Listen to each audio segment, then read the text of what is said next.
إن الحمد لله نستعينه ونستغفره ونعوذ بالله من شرور أنفسنا ومن سيئات أعمالنا. من يهد الله فلا مضل له ومن يضلل فلا هادي له. وأشهد أن لا إله إلا الله وحده لا شريك له وأشهد أن محمدًا عبده ورسوله. يا أيها الذين آمنوا اتقوا الله حق تقاته ولا تموتن إلا وأنتم مسلمون. يا أيها الناس اتقوا ربكم الذي خلقكم من نفس واحدة وخلق منها زوجها وبث منهما رجالا كثيرا ونساء. واتقوا الله الذي تساءلون به والأرحام إن الله كان عليكم رقيبا. يا أيها الذين آمنوا اتقوا الله وقولوا قولا سديدا يصلح لكم أعمالكم ويغفر لكم ذنوبكم. ومن يطع الله ورسوله فقد فاز فوزا عظيما. أما بعد، إن أصدق الحديث كتاب الله وأحسن الهدي هدي محمد صلى الله عليه وسلم وشر الأمور محدثاتها وكل محدثة بدعة وكل بدعة ضلالة وكل دلالة في النار. أعوذ بالله من الشيطان الرجيم. بسم الله الرحمن الرحيم. إن الذين قالوا ربنا الله ثم استقاموا تتنزل عليهم الملائكة ألا تخافوا ولا تحزنوا وأبشروا بالجنة التي كنتم توعدون. لائق تکریم سامعین مکرم، بزرگان دین، نوجوان ساتھیوں، آج 30 رمضان ہے 1447 ہجری، اور یہ مبارک اور فضیلت والا مہینہ ہم سے رخصت ہو رہا ہے. سوال یہ ہے کہ رمضان میں جو ہم نے استقامت عبادات میں دکھائی، کیا وہ بعد میں بھی استقامت قائم رہے گی؟ کیا ایک مومن صرف رمضان میں عبادت گزار ہوتا ہے، یا کہ 12 کے 12 مہینوں میں اللہ سبحانہ و تعالیٰ کی عبادت کرتا ہے؟ اور یہی ہمارے خطبے کا موضوع ہے. رمضان کے بعد استقامت، جمع رہنا. اور اسی کے حوالے سے میں نے سورہ فصلت کی آیت نمبر 30 آپ کے سامنے تلاوت کی ہے، جس میں اللہ سبحانہ و تعالیٰ وہ فرماتے ہیں ان الذین قالوا ربنا اللہ. جن لوگوں نے کہا ہمارا پروردگار اللہ ہے، یعنی توحید اس کا اظہار کیا، ربوبیت، الوہیت، اسماء و صفات اس کا اظہار کیا کہ ہمارا رب اللہ سبحانہ و تعالیٰ ہے. رب رمضان، رب الشوال، رب ذو القعدہ، رب الحج، رب 12 شہرا. وہ مومن رمضان میں بھی اپنے رب کو اللہ مانتا ہے. رمضان کا جو رب ہے وہ اللہ ہے، شوال کا بھی رب اللہ ہے، ذو القعدہ، ذو الحج، حتیٰ کہ 12 کے 12 مہینوں میں جو رب ہے وہ اللہ سبحانہ و تعالیٰ ہے. یعنی ہر وقت رمضان ہو یا غیر رمضان اس پر استقامت اپنی دکھاتا ہے۔ پھر اسی آیت میں اللہ سبحانہ وتعالیٰ نے فرمایا ثم استقاموا، پھر وہ اس پر قائم رہے۔ جو عبادات اللہ سبحانہ وتعالیٰ کی توفیق سے آپ کو رمضان میں حاصل ہوئی، اس پر استقامت جمع رہنا یہ مومن کی نشانی ہے۔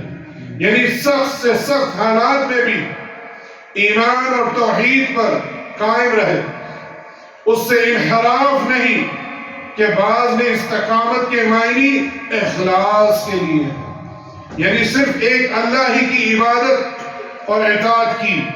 جسی طرح حدیث مبارکہ میں آتا ہے کہ ایک شخص نے آپ صلی اللہ علیہ وسلم سے سوال کیا کہ آپ مجھے بتلائیے کہ آپ کے بعد کسی سے مجھے کچھ پوچھنے کی ضرورت نہ رہے، مجھے کوئی نصیحت کیجیے۔ تو آپ صلی اللہ علیہ وسلم نے فرمایا قل آمنت باللہ ثم استقم، میں اللہ پہ ایمان لایا اور پھر اس پر استقامت اختیار کر۔ یہ آپ صلی اللہ علیہ وسلم نے بھی یہ نصیحت فرمائی اور یہ صحیح مسلم کے اندر یہ روایت ہے۔ پھر اللہ سبحانہ وتعالیٰ نے فرمایا اللہ پر ایمان رکھو گے، 12 کے 12 مہینے عبادت میں لگاؤ گے، آخری سانس تک اس پر جمع رہو گے تو کیا ملے گا؟ تتنزل علیہم الملائکہ، یعنی ملائکہ نازل ہوں گے۔ کب؟ علماء کرام نے اس کی تفسیر میں 3 موقع فرمائے ہیں، یعنی موت کے وقت فرشتے خوشخبری دیں گے، اور پھر موت کے بعد قبر کے اندر جب وہ 3 سوالوں کا جواب دے گا تو اس وقت بھی ملائکہ اسے خوشخبری دیں گے، اور قبر سے دوبارہ اٹھنے کے وقت جب وہ محشر کے لیے اٹھایا جائے گا اس وقت بھی ملائکہ اسے خوشخبری دیں گے۔ اللہ تخافوا ولا تحزنوا، اور وہ کہیں گے نہ تو خوف کر اور نہ ہی غمگین ہو، یعنی آخرت میں پیش آنے والے حالات کا اندیشہ اور دنیا میں مال و دولت جو چھوڑ کے آئے ہیں اس کا غم نہ کر، اب تجھے بشارت ملنے والی ہے۔ پھر اللہ سبحانہ وتعالی نے فرمایا وَأَبْشِرُوا بِالْجَنَّةِ الَّتِي كُنْتُمْ تُوعَدُونَ، بلکہ اس کو جنت کی بشارت سنا دو جس کا تم سے وعدہ کیا گیا تھا، یعنی دنیا میں جس کا وعدہ تمہیں کیا گیا اب اس کی بشارت تمہیں سنا دو۔ پتہ چلا اللہ پر ایمان لانا، اس پر جمع رہنا، یہ ملائکہ ان تینوں موقعوں پر ہمیں خوشخبری دیں گے، اور خوشخبری کیا ہے؟ جنت کو حاصل کرنا۔ اللہم اجعلنا منہم۔ کیا روزے دار رمضان کے بعد بھی اسی حالت پر رہتا ہے جس پر ہم رمضان مبارک میں تھے؟ یہ سوال ہے میرے اور آپ کے لیے، اپنے آپ سے یہ سوال کرنا ہے اور محاسبہ کرنا ہے۔ یہ نہ ہو اس عورت کی جو مثال اللہ سبحانہ وتعالیٰ نے قرآن میں دی ہے وَلَا تَكُونُوا كَالَّتِي نَقَضَتْ غَزْلَهَا مِنْ بَعْدِ قُوَّةٍ أَنْكَاثًا، اور اس عورت کی طرح نہ ہو جاؤ جس نے اپنا سوت مضبوط کاٹنے کے بعد ٹکڑے ٹکڑے کر کے توڑ ڈالا۔ یعنی رمضان میں اس نے محنت کی، عبادت کی، اور جیسے ہی رمضان رخصت ہوا اس نے سب کچھ ترک کر دیا۔ تو کیا وہ جو رمضان مبارک میں روزے دار، قرآن مجید کی تلاوت کرنے والا، صدقہ و خیرات کرنے والا، راتوں کو قیام کرنے والا اور دعوتی کاموں میں بڑھ چڑھ کر حصہ لینے والا، کیا وہ قائم رہے گا؟ کیا وہ رمضان کے بعد بھی اسی حالت پر رہے گا یا کسی اور راہ پر چل پڑے گا؟ یعنی شیطان کے راستے کی راہ، جو معاصی گناہ کی ارتکاب کرنے والا ہوگا، جو اللہ الرحمن کے غضب کا باعث بن سکتا ہے۔ بلا شبہ رمضان کے بعد مسلمانوں کا اعمال صالح کرنے پر صبر کرنا، اس پر جمے رہنا، یہ نشانی ہے اس کے رمضان کی قبولیت کی۔ اللہ اکبر! جو نیکی کی توفیق اسے رمضان المبارک میں ملی اور اس نے اخلاص کے ساتھ اللہ کی رضا کے لیے، اجر و ثواب کے لیے وہ اعمال کیے، تو رمضان کے گزر جانے کے بعد اللہ سبحانہ و تعالیٰ اس کی یہ توفیق کو چھینتا نہیں ہے، اس پر مزید اضافہ کرتا ہے، استقامت عطا کرتا ہے۔ اسی لیے علماء کرام دیکھتے ہیں اور فرماتے ہیں کہ اگر کوئی شخص اس پر جمع رہے تو یہ اللہ کے ہاں انشاءاللہ وہ علامات ہیں خوشخبری کی کہ اللہ نے اس کا رمضان کو قبول کیا۔ اور اگر وہ رمضان المبارک کے بعد اعمال صالحہ ترک کر دے اور شیطان کے راستے پر چلنا ذلت اور رسوائی کے علاوہ حقارت اور گھٹیا پن ہے، جیسا کہ حسن البصری تابعی رحمہ اللہ کا قول ہے، اور اس پر ذلیل ہو گئے، اس کی نافرمانی شروع کر دی، اور اگر وہ اس کے ہاں عزت والے ہوتے تو انہیں اس سے بچا لیا جاتا۔ یعنی جب بندہ اللہ سبحانہ و تعالیٰ کے ہاں ذلیل اور رسوا ہو جاتا ہے تو کوئی بھی اس کی عزت نہیں کرتا۔ اللہ سبحانہ و تعالیٰ نے سورہ حج کے اندر بھی اس کا ذکر کیا ہے، وَمَن يُهِنِ اللَّهُ فَمَا لَهُ مِن مُكْرِمٍ، جسے اللہ عز و جل ذلیل کر دے اسے کوئی بھی عزت دینے والا نہیں۔ اسی طرح استقامت کا یہ قافلہ ایک رمضان سے لے کر دوسرے رمضان تک چلتا رہتا ہے۔ اسی لیے اللہ کے رسول صلی اللہ علیہ وسلم نے فرمایا، اور ابو ہریرہ رضی اللہ عنہ اس کے راوی ہیں، الصلوات الخمس والجمعة إلى الجمعة والرمضان إلى رمضان مكفرات ما بينهن إذا اجتنب الكبائر أو كما قال صلی اللہ علیہ وسلم۔ یہاں تین حالتیں بتائی ہیں، ایک روزانہ کی، ایک ہفتے کی اور ایک سال بھر کی، پانچوں نمازیں، اور ایک جمعے اور دوسرے جمعے تک، اور ایک رمضان سے دوسرے رمضان تک، اور اپنے مابین سرزد ہونے والے گناہوں کا کفارہ بن جاتا ہے، بشرطے کہ وہ کبیرہ گناہوں سے اجتناب کرے۔ اللہ اکبر! یہ صحیح مسلم کی روایت ہے۔ یعنی پانچوں وقت کی نماز پڑھنا اور اس کے درمیان جو چھوٹے گناہ ہیں وہ معاف ہو جاتے ہیں، بشرطے کہ وہ کبیرہ گناہ نہ کرتا ہو۔ اور ایک جمعہ سے دوسرے جمعہ تک ایک شخص اگر وہ پڑھتا ہے تو اس کے چھوٹے گناہ معاف ہو جاتے ہیں، بشرطے کہ وہ بڑے گناہ نہ کرے۔ اور اسی طرح ایک رمضان سے دوسرے رمضان، یعنی حدیث کے کچھ فوائد یہ ہیں کہ گناہوں میں سے کچھ چھوٹے گناہ بھی ہوتے ہیں اور کچھ بڑے بھی۔ بڑے گناہوں کے لیے توبہ کرنا یہ مقصود ہے، پھر وہ اس سے چھٹکارا حاصل کر سکتا ہے۔ اور چھوٹے گناہ ان اعمال، 5 وقت کی نماز، جمعہ سے دوسرے جمعے تک، اور ایک رمضان سے دوسرے رمضان تک یہ گناہوں کا کفارہ بنتا ہے۔ چھوٹے گناہوں کی معافی کے لیے بڑے گناہوں سے اجتناب یہ شرط ہے۔ بڑے گناہوں سے مراد وہ گناہ ہیں جن کے کرنے پر دنیا میں کوئی حد نافذ ہوتی ہے، یا آخرت میں اس کے متعلق عذاب یا اللہ کی ناراضگی کی وعید آتی ہے، یا اس کے کرنے پر کوئی دھمکی دی گئی ہو، یا اس کے کرنے پر اللہ سبحانہ و تعالیٰ اس پر لعنت بھیجتے ہوں، جیسے شراب نوشی اور زنا وغیرہ۔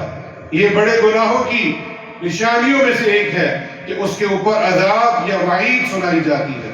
تو لہٰذا پتہ یہ چلا ہم نے چھوٹے گناہوں سے بچنے کے ساتھ ساتھ بڑے گناہوں سے بھی بچنا ہے۔ اور اسی طرح اللہ سبحانہ و تعالیٰ کا بھی ایک مقام پر کچھ اس طرح فرمایا ہے، إِن تَجْتَنِبُوا كبائر ما تنهون عنه نكفر عنكم سيئاتكم وندخلكم مدخلا كريما. سورہ النساء کی آیت. اگر تم ان بڑے گناہوں سے بچتے رہو گے جن سے تم کو منع کیا جاتا ہے تو تم ہمارے چھوٹے گناہ دور کر دیے جائیں گے, اس کو معاف کر دیا جائے گا, اور عزت اور بزرگی کی جگہ اللہ سبحانہ وتعالیٰ اس کو داخل کرے گا. اسی لیے مومن کے لیے یہ ضروری ہے وہ اپنی عاقل اور بالغ ہونے کے دن سے لے کر آخری سانسوں تک اللہ کے دین پر جمع رہے. جب تک موت نہ آ جائے, یقین نہ ہو جائے, تب تک اللہ کی عبادت کرتا رہے. اور یہی استقامت کا قافلہ ہے. رمضان المبارک کے بعد لوگوں کی کئی اقسام اور انواع بن جاتی ہیں, جن میں سے سب سے بڑی 2 قسمیں ہیں.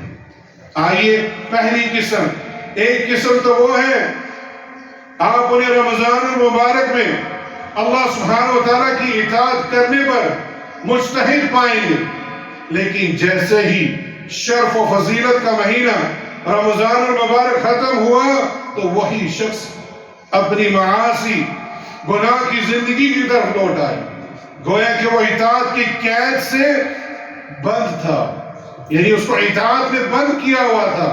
جیسے ہی وہ رمضان کا مہینہ ختم ہوا وہ سمجھتا ہے کہ میں اب آزاد ہو گیا ہوں, اور اس طرح وہ شہوات, حفوات, غفلت کی طرف واپس آ کر یہ گمان کرتا ہے کہ اس میں ہی اس کے ہم اور غم اور پریشانی کا علاج ہے.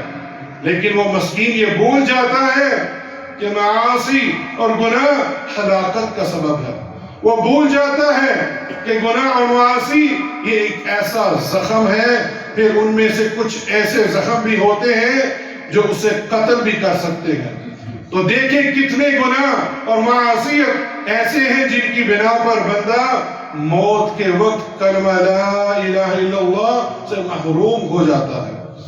وہ رمضان المبارک کا پورا مہینہ اطاعت اور فرما برداری, ایمان اور قرآن کی تلاوت اور اللہ سبحانہ وتعالیٰ کا قرب حاصل کرنے والے سب عبادات میں گزارنے کے بعد دوبارہ پیچھے کی جانب اوندے منہ گر جاتا ہے. والعیاذ باللہ من ذلک لا حول ولا قوت الا باللہ.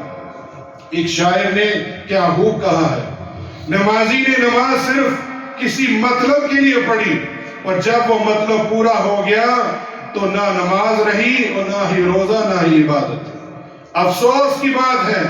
تو بتائیں کہ جب رمضان المبارک کے بعد پھر اسی غلط کاموں پر اور شرعی حرکتوں کی طرف پلٹنا ہے تو پھر اس نے پورے مہینے کی عبادات کا کیا حاصل کیا, کیا فائدہ ہوا؟ کچھ فائدہ نہیں ہوا. دوسری قسم, اللہ سبحانہ وتعالی ہمیں اس میں شامل کر دے. رمضان کے بعد لوگوں کی دوسری قسم وہ ہے جنہیں رمضان مبارک کے جانے کا افسوس ہوتا ہے, انہیں تکلیف محسوس ہوتی ہے, اس لیے کہ انہوں نے رمضان المبارک میں عافیت کی مٹھاس چکھی ہے, ایمان کی لذت کو پایا ہے, جس کی بنا پر ان کے صبر کی کہ جو کراوٹ تھی وہ چلی جاتی ہے. اسی لیے انہوں نے اپنے آپ کو اور حقیقت کو پہچان لیا ہوتا ہے اور اپنے رب کے محتاج ہیں اور اس کی اطاعت بھی کرنی ہے, اور اس میں زیادہ سے زیادہ آگے بڑھتے ہیں. اگر اس نے روزے رکھے ہیں تو اس کو وہ ترک نہیں کرتا, وہ نوافل روزوں میں آ جاتا ہے, جیسا کہ اللہ سبحانہ وتعالیٰ کے رسول صلی اللہ علیہ وسلم نے فرمایا کہ جو شخص رمضان کے روزے رکھے ثم اتبع 6 شوال, اور شوال کے 6 روزے رکھے, وہ ایسے ہی ہے فصیامہ الدہر کہ جیسے اس نے پورے سال کے روزے رکھے ہیں.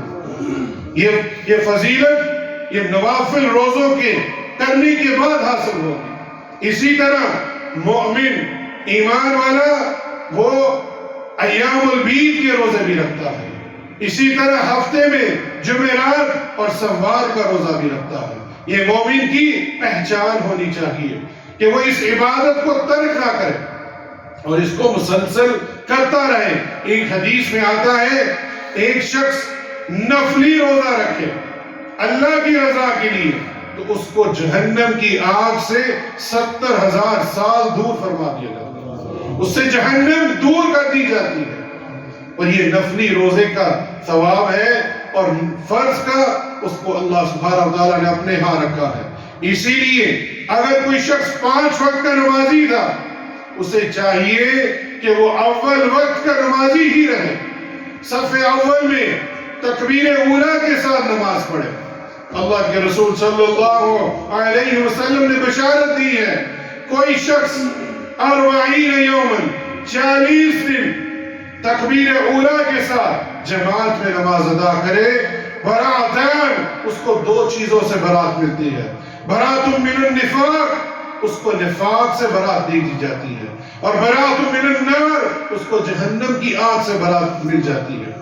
یہ اتنی بڑی فضیلت اگر کسی نے اس پورے مہینے تکبیر اولا کے ساتھ نماز ادا کی ہے، مزید اس پر قائم رہے، مزید 10 دن اور اس پر قائم رہے، تو اسے جہنم کی آگ سے اور نفاق سے برات مل جائے گی۔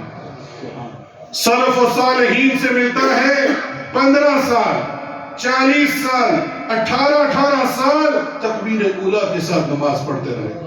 اللہ اکبر، اللہم اجعلنا منہم، ہمیں ان میں شامل کرے جو صف اول کے نمازی ہوں، رمضان ہو یا غیر رمضان، تکبیر اولا کے ساتھ نماز پڑھنے والے ہوں۔ پھر اسی طرح صدقہ اور خیرات کرنے والا شخص، تلاوت قرآن کرنے والا شخص، وہ اس پر جمع رہے، یہ نہ ہو کہ واپس لوٹ جائے، اس پر مزید دوام اختیار کرے۔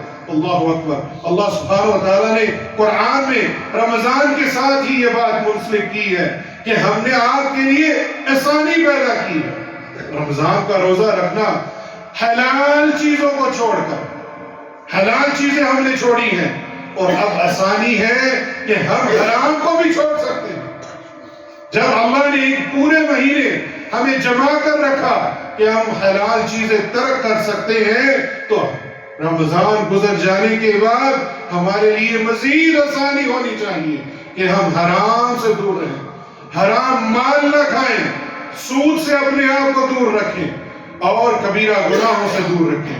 اسی لیے رمضان مبارک کے الوداع ہونے سے ان کے آنسو جاری ہوتے ہیں، ان کے دل دہل جاتے ہیں، اور ان میں گناہوں کا اسیر یہ امید رکھتا ہے کہ یہ آگ سے آزادی حاصل کر کے نجات حاصل کر لیں گے، اور قبول اعمال کا یہ قافلے میں شامل رہیں گے۔ میرے بھائیوں، اپنے آپ سے سوال کریں کہ ہم ان دونوں میں سے کس قسم میں ہونا چاہتے ہیں، اور ہم یقیناً دوسری قسم میں ہونا چاہتے ہیں جس میں اللہ سبحانہ وتعالی ہمیں استقامت عطا فرمائے۔ اللہ سبحانہ وتعالی نے قرآن مجید میں سورہ الاسراء میں بھی ارشاد فرمایا، قُلْ كُلٌّ يَعْمَلُ عَلَى شَاكِلَتِهِ فَرَبُّكُمْ أَعْلَمُ بِمَنْ هُوَ أَهْدَىٰ سَبِيلًا، کہہ دیجئے کہ ہر شخص اپنے طریقے پر عامل ہے، جو پوری ہدایت کے راستے پر ہے، انہیں تمہارا رب ہی بخوبی جاننے والا ہے۔ مفسرین کہتے ہیں اس کا معنی یہ ہے کہ ہر شخص اپنے پائے جانے والے اخلاق کے مماثل عمل کرتا ہے، اور ان میں کافر کی مذمت اور مومن کی مدح کی گئی ہے۔ یعنی ایک مومن اپنے اعمال کا اس کا انتخاب کرنا، وہ اس کے اوپر خود اس کا انتخاب ہے، وہ کون سا راستہ اختیار کرتا ہے۔ رمضان گزرنے کے بعد اگر اسی پر جمع رہے گا تو یہ اللہ سبحانہ وتعالیٰ کی بہت بڑی نعمتوں میں سے ایک نعمت ہے۔ میرے بھائیوں، آپ کے علم میں ہونا چاہیے کہ اللہ سبحانہ وتعالیٰ کے ہاں محبوب اور پسندیدہ عمل وہ ہیں جو ہمیشہ کیے جانے والے ہوں، چاہے وہ تھوڑے ہی کیوں نہ ہوں۔ اللہ کے رسول صلی اللہ علیہ وسلم نے فرمایا، اور یہ صحیح مسلم کی روایت ہے، لوگوں جتنی بھی طاقت رکھتے ہو عمل کیا کرو، اس لیے کہ اللہ سبحانہ وتعالیٰ کو ملال نہیں ہوتا کہ جس حتیٰ کہ تم خود تنگ دل نہ ہو جاؤ۔ یعنی آپ عبادت کرتے رہو، آپ تنگ ہو سکتے ہو، اللہ سبحانہ وتعالیٰ کی یہ صفت نہیں ہے کہ وہ اس سے اکتا جائے۔ اور اللہ کے ہاں محبوب ترین اعمال وہ ہیں جس پر ہمیشگی کی جائے، چاہے وہ کم ہی کیوں نہ ہو۔ اللہ اکبر۔ اور یہ آپ صلی اللہ علیہ وسلم نے یہ ہمیں ہمیشگی کی طرف، دوام کی طرف ہمیں اشارہ کیا ہے۔ اگر کوئی شخص 2 نفل بھی روزانہ تہجد میں پڑھنا شروع کر دے اور اس میں دوام ہو تو یہ اللہ کے ہاں سب سے زیادہ مقبول ہوں گے۔ لیکن اگر کوئی شخص ایک دن 11 رکعت پڑھے اور پھر سارا سال بھول جائے، اس کے وہ 11 رکعت دوام نہیں ہوں گے تو اللہ کے ہاں وہ مقبول نہیں ہوں گے۔ اسی لیے ہماری ماں عائشہ رضی اللہ عنہا سے سوال کیا کہ اللہ کے رسول صلی اللہ علیہ وسلم کے اعمال کی کیفیت کیا ہوتی تھی؟ کیا وہ ایام میں سے کسی دن کو خاص کرتے تھے؟ اللہ اکبر۔ تو ہماری ماں عائشہ رضی اللہ عنہا وہ فرماتی ہے نہیں، ان کے اعمال تو ہمیشگی والے ہوتے تھے، کوئی خاص نہیں ہوتا تھا، ہمیشگی والے اعمال ہوتے تھے۔ اور تم میں سے کون ہے جو یہ طاقت رکھے اور وہ نبی صلی اللہ علیہ وسلم کی طرح عمل کر سکے؟ تو عبادات کی مشروعیت، اس کی شرائط اللہ سبحانہ وتعالیٰ کے ذکر کی طرح ہے، یعنی اس پر دوام اختیار کیا جائے، نماز 5 وقتہ پڑھی جائے، سنن روابط ان کو پڑھا جائے۔ ہمیں معلوم ہے کہ جو 12 سنتیں پڑھتا ہے اس کے لیے جنت میں گھر بنایا جاتا ہے، اور اگر کوئی شخص 12 سے 14 کر لے، کیونکہ وہ بھی حدیث ہمارے ساتھ موجود ہے، من صلی 4 قبل ظہری و4 بعدها حرم اللہ علی النار او کما قال صلاۃ السلام۔ ہماری ماں ام حفصہ یہ حدیث روایت کرتی ہے کہ کوئی شخص 4 رکعت پہلے ظہر سے پڑھ لے جو کہ سنن روابط ہے، اور 2 تو ہم بعد میں پڑھتے ہیں، لیکن مزید 2 اور پڑھ لے، اس کے اوپر جہنم کی آگ کو حرام کر دیا جاتا ہے۔ یہ اتنی بڑی فضیلت یہ سنن کی روابط کی ہے، کیا ہم اس پر جم نہیں سکتے؟ لیکن شرط یہ ہے اس پر قائم رہے، ایک دن 12 رکعت یا 14 رکعت پڑھ کے چھوڑ نہ دے، روزانہ اس پر جمع رہے۔ حرم اللہ علی النار، اس کے اوپر جہنم کی آگ حرام کر دی جاتی ہے۔ یہی ہم چاہتے تھے رمضان میں کہ اللہم اعتق رقابنا من النار، اے اللہ ہمیں جہنم کی آگ سے بچا۔ تو اس کے لیے ہمیں استقامت دینی ہوگی، ہمیں موت تک اللہ کی عبادت کرنی ہے، آخری سانس تک اللہ کی عبادت کرنی ہے، اس پر جمے رہنا ہے جب تک ہم جنت میں داخل نہ ہو جائیں۔ شیخ صالح الفوزان حافظ اللہ سے سوال کیا کہ راحت کب ملے گی؟ انہوں نے فرمایا اس دنیا میں بھی نہیں اور آخرت میں بھی نہیں، جب تک تم پہلا قدم جنت میں نہ رکھ لو اس سے پہلے تمہیں راحت نہیں مل سکتی۔ یعنی تمہارا امتحان ہوتا رہے گا، تمہیں آزمایا جاتا رہے گا، لیکن تم اللہ کی عبادت پر جمے رہو، ڈٹے رکھو، جو حدیثیں آپ کے پاس علم ہے اس پر عمل کرتے رہو۔ وَمَا آتَاكُمُ الرَّسُولُ فَخُذُوهُ، جو کچھ اللہ سبحانہ وتعالیٰ کے رسول نے آپ کو دیا ہے اسے لے لو، سن کر چھوڑ مت دو۔ وَمَا نَهَاكُمْ عَنْهُ، اور جس سے روکا ہے فَانْتَهُوا، اس سے رک جاؤ۔ یہ نہ ہو کہ ہم سن تو لیتے ہیں لیکن رکتے نہیں ہیں۔ اسی لیے اللہ کے رسول صلی اللہ علیہ وسلم نے فرمایا کہ میں ایسے لوگوں کو دیکھ رہا ہوں جو جنت میں جانے سے انکار کرتے ہیں۔ صحابہ نے فرمایا یا رسول اللہ یہ کیسے ممکن ہے ایمان لانے کے بعد اور وہ جنت کا انکار کرے؟ رمضان ابھی گزارا ہے، کوئی ایسا شخص ہے؟ اللہ کے رسول صلی اللہ علیہ وسلم نے پیمانہ بنایا ہے کہ جو میری اطاعت کرے گا دخل الجنہ، اور جو میری اطاعت سے روگردانی کرے گا ومن ابا، اس نے انکار کر دیا جنت میں جانے سے۔ تو لہذا استقامت آپ صلی اللہ علیہ وسلم کے طریقے کے مطابق ہے، وہ اعمال، وہ طریقہ عبادت کا جو آپ صلی اللہ علیہ وسلم نے ہمیں سکھلایا ہے۔ اللہ سبحانہ وتعالی ہمیں اس پر جمع رہنے کی توفیق عطا فرمائے۔ اقول ما تسمعون واستغفر اللہ لی ولکم من کل ذنب فاستغفروه انه هو الغفور الرحیم۔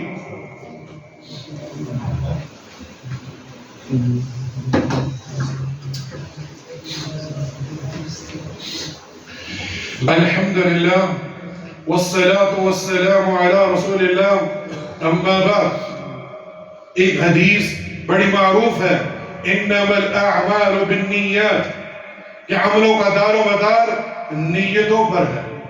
ایک اور حدیث بالکل اسی طرح اس کی طرف اشارہ کرنا چاہوں گا تاکہ بات دل میں اتر جائے۔ امام بخاری اپنی کتاب صحیح بخاری کے اندر باب الاعمال بخواتم وما يخاف منها ایک باب باندھا ہے کہ عملوں کا اعتبار خاتمے پر ہے، خاتمے سے ڈرتے رہنا، یعنی انما الاعمال بخواتیم، عملوں کا دار و مدار خاتمے پر ہے۔ یہ الفاظ آپ نے کب ارشاد فرمایا؟ سہیل بن سعد الساعدی رضی اللہ عنہ نے بیان کیا ہے کہ نبی کریم صلی اللہ علیہ وسلم نے ایک شخص کو دیکھا جو مشرکین سے جنگ میں مصروف تھا۔ غور کیجئے، آپ صلی اللہ علیہ وسلم ایک ایسے شخص کو دیکھ رہے ہیں جو مشرکین کے ساتھ جہاد کر رہا ہے۔ یہ عمل صالح ہے جہاد کرنا۔ اور پھر جو شخص مسلمانوں کے صاحب مال اور دولت میں لوگوں میں سے تھا، یعنی وہ ایک صاحب عمل اور مال میں بھی اعلیٰ تھا، تو نبی کریم صلی اللہ علیہ وسلم نے فرمایا یہ شخص جہنمی ہے۔ اور یہ فرمانا تھا کہ صحابہ کی جماعت میں سے ایک صحابی اس شخص کے پیچھے لگ گیا کہ یہ کیا ہو گیا، اتنا نیک عمل کر رہا ہے، جہاد فی سبیل اللہ، اور اللہ کے رسول کی زبان کبھی جھوٹ نہیں کہتی، کہ جہنمی ہے۔ اور وہ دیکھنا چاہتا تھا یہ کیوں جہنمی ہے۔ وہ اس کے پیچھے پیچھے لگا، اور جب وہ زخمی ہو گیا، جب وہ جہاد کر رہا تھا زخمی ہوا، اس نے صبر نہ کیا اور اپنی ہی تلوار لے کر اپنے سینے میں رکھ کر اس کو دبا دیا، اور وہ تلوار اس کے سینے کے آر پار ہو گئی، یعنی اس نے خودکشی کر لی۔ جو تکلیف جہاد میں اسے آئی تھی اس پر وہ صبر نہ کر سکا، اسی لیے اللہ کے رسول صلی اللہ علیہ وسلم نے فرمایا تھا انما الاعمال بخواتیم، کہ عملوں کا دار و مدار خاتمے پر ہے۔ اس سے پتہ چلا ہمیں اپنی عبادات میں ذرہ بھی کبر نہیں ہونا چاہیے، ذرہ بھی غرور نہیں ہونا چاہیے۔ جو کچھ کیا ہے وہ ٹوٹا پھوٹا عمل ہے، اللہ قبول فرما لے اور مزید استقامت دے جب تک موت نہ آ جائے، کیونکہ موت جس پر آئے گی یہ فیصلہ کرے گا کہ یہ بندہ جنتی تھا کہ جہنمی۔ اور یہ صحیح بخاری کی روایت ہے، اور یہ میرے اور آپ کے لیے لمحہ فکریہ ہے کہ رمضان تو جا رہا ہے، ہمیں دکھ ہے کہ یہ برکتوں والا مہینہ جس پر ہمیں اللہ نے توفیق دی، ہم اس پر کاربند رہنے کے لیے اب آگے ہمارا امتحان ہے۔ امتحان اب شروع ہوا ہے کہ ہم اس پر کاربند رہتے ہیں یا نہیں۔ اللہ سبحانہ و تعالی ہمیں حسب استطاعت عبادت کو بجا لانے کی توفیق عطا فرمائے۔ اللہ سبحانہ و تعالی ہمارے پیارے نبی صلی اللہ علیہ وسلم، ان کی آل اور ان کے صحابہ کرام رضوان اللہ علیہم اجمعین پر اپنی رحمتیں اور برکتیں نازل فرمائے، آمین یا رب العالمین۔ ان اللہ وملائکتہ یصلون علی النبی یا ایھا الذین آمنوا صلوا علیہ وسلموا تسلیما۔ اللهم صل على محمد وعلى آل محمد كما صليت على إبراهيم وعلى آل إبراهيم إنك حميد مجيد. اللهم بارك على محمد وعلى آل محمد كما باركت على إبراهيم وعلى آل إبراهيم إنك حميد مجيد. یا اللہ ہمیں استقامت عطا فرما، یا اللہ ہم نے جو عبادت کی ہے اس کو قبول فرما، یا اللہ ہم سب کو جہنم کی آگ سے بچا، یا اللہ ہمیں آخری سانس تک تیری عبادت کرنے کی توفیق عطا فرما، یا اللہ ہمیں کلمہ توحید لا الہ الا اللہ عطا فرما، یا اللہ جو بیمار ہیں ان کو شفاء کاملہ اور عاجلہ عطا فرما، یا اللہ جو مشکلیں ہیں ان کی پریشانیوں کو دور فرما، یا اللہ جو اولاد سے پریشان ہے ان کی اولاد کو نیک اور صالح بنا، یا اللہ جن کو تو نے اپنی نعمتوں سے اولاد عطا فرمائی ہے، یا اللہ ہماری اولاد کو نیک اور صالح بنا، یا اللہ ان کو